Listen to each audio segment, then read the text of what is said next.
Pushpa 2 benefit షోకి జరిగిన రాద్ధాంతం అంతా ఇంత కాదు. అది అల్లు అర్జున్ను జైలు వరకు తీసుకెళ్లింది.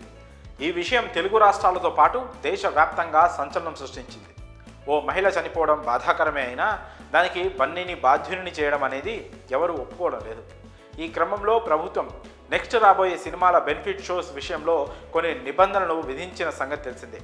దీంతో రాబోయే పాన్ ఇండియా మూవీస్కి స్పెషల్ ప్రీమియర్లు ఉంటాయా లేదా అనే అనుమానాలు ఇండస్ట్రీ వర్గాల్లో ప్రేక్షకుల్లో ఉన్నాయి. ఈ లిస్టులో ముందు వచ్చేది గేమ్ చేంజర్. జనవరి 10 విడుదల తేదీలో ఎలాంటి మార్పు లేకుండా పోస్ట్ ప్రొడక్షన్ పనులు పక్కాగా జరుగుతున్నాయి. డిసెంబర్ 21న అమెరికాలో జరిగే ప్రీ రిలీజ్ ఈవెంట్తో గేమ్ చేంజర్ ప్రమోషన్స్ స్పీడ్ పెంచబోతున్నారు. అయితే ఇదిలా ఉంటే వరల్డ్ వైడ్గా ప్రీమియర్స్ ఓ రోజు ముందే అంటే జనవరి 9న ఉంటాయని అఫీషియల్ హ్యాండిల్స్లో అనౌన్స్ చేశారు మూవీ టీం.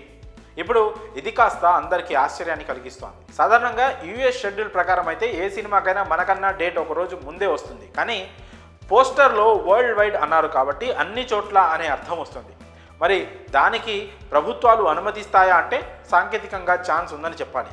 ఎందుకంటే ముందు రోజు రాత్రి వేసే సెకండ్ షోను రెగ్యులర్ షోగా చూపించుకుంటే గవర్నమెంట్ నుంచి అభ్యంతరం ఉండదు. అలా కాకుండా అర్ధరాత్రి షో అయితే పర్మిషన్ తీసుకోవాల్సి ఉంటుంది. ఇక ఇలాంటి పరిస్థితుల్లో దిల్ రాజు ఎలాంటి వ్యూహం అనుసరిస్తారో చూడాలి.